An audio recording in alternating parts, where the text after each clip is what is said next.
കോട്ടയത്തെ ക്ഷേത്രത്തിൽ നിന്ന് ആഭരണങ്ങൾ കവർന്ന ബി.ജെ.പി. പ്രാദേശിക നേതാവ് അറസ്റ്റിൽ.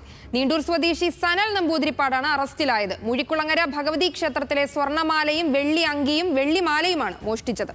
അജിത് ബാബു ഉണ്ട് വിവരങ്ങളുമായി. അജിത്, ഈ പ്രതിയെ എങ്ങനെയാണ് പോലീസ് പിടികൂടിയത്? ഇദ്ദേഹം ഈ ക്ഷേത്രത്തിലെ നമ്പൂതിരിയോ മറ്റോ ആയിരുന്നു. എന്തൊക്കെയാണ് വിവരങ്ങൾ? സരിക സജി, ഈ രാവിലെ വെളുപ്പിനെ 5:30-നും 6:30-നും ഇടയ്ക്കാണ് ഈ മോഷണം നടന്നിട്ടുള്ളത്. അതായത് ഈ മോഷണത്തിൽ ഈ ക്ഷേത്രത്തിലുമായി ബന്ധപ്പെട്ട് ചില പ്രശ്നങ്ങളൊക്കെ ഈ പ്രതിക്കുണ്ടായിരുന്നു. അതിനുശേഷം ഇത്തരത്തിൽ അവിടെ എത്തുകയും അകത്ത് കയറി ഇത്തരത്തിൽ ഈ ആഭരണങ്ങൾ, അതുപോലെ തന്നെ ഈ ക്ഷേത്രത്തിലെ പ്രധാനപ്പെട്ട ആഭരണങ്ങൾ ഉൾപ്പെടെ മോഷ്ടിക്കുന്ന സ്ഥിതിയാണ് ഉണ്ടായത്. ഏതാണ്ട് 1.5 ലക്ഷം രൂപയ്ക്കധികം വില വരുന്ന ആഭരണങ്ങളാണ് ഇവിടെ നിന്ന് എടുത്തുകൊണ്ട് പോകുന്ന സ്ഥിതി ഉണ്ടായത്.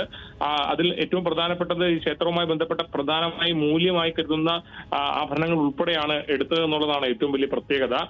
ബി.ജെ.പിയുടെ പ്രാദേശിക നേതാവാണ്. കഴിഞ്ഞ തെരഞ്ഞെടുപ്പിൽ ഉൾപ്പെടെ മത്സരിച്ച ആളാണ്. അത്തരത്തിൽ ആ തെരഞ്ഞെടുപ്പിൽ ഉൾപ്പെടെ മത്സരിച്ചത് ഉൾപ്പെടെ നിൽക്കുന്ന സാഹചര്യം ഉണ്ട്.